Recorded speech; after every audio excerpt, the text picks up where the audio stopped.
Kothamangalam Marth Mariam cathedral വലിയ പള്ളിയിൽ പെരുന്നാൾ ആഘോഷിച്ചു. കോതമംഗലം മർത്തമറിയം കത്തീഡ്രൽ വലിയ പള്ളിയിൽ മകരം 28-ാം തീയതി പെരുന്നാളാണ് ആഘോഷിച്ചത്. സമാപന ദിവസത്തെ വിശുദ്ധ അഞ്ചിന്മേൽ കുർബാനയ്ക്ക് ഏലിയാസ് മാർ യൂലിയസ് മെത്രാപ്പൊലീത്ത മുഖ്യ കാർമ്മികത്വം വഹിച്ചു. തുടർന്ന് പ്രദക്ഷിണമുണ്ടായിരുന്നു.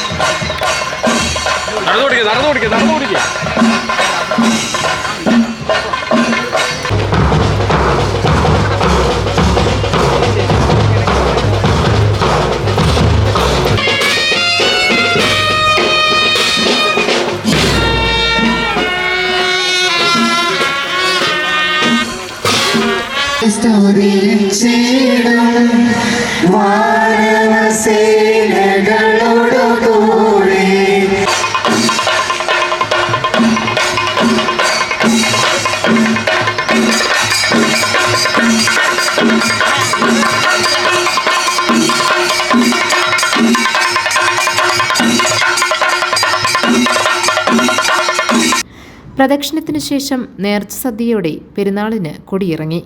വികാരി ഫാദർ എൽദോസ് പുൽപ്പറമ്പിൽ, സഹവികാരിമാരായ ഫാദർ മാത്യൂസ് പുൽപ്പറമ്പിൽ, ഫാദർ അനൂപ് കൊച്ചുപുരയ്ക്കൽ, ട്രസ്റ്റിമാരായ റോഷൻ പോൾ, എൽദോ ഐപ്പ് തുടങ്ങിയവർ പെരുന്നാൾ ആഘോഷത്തിന് നേതൃത്വം നൽകി.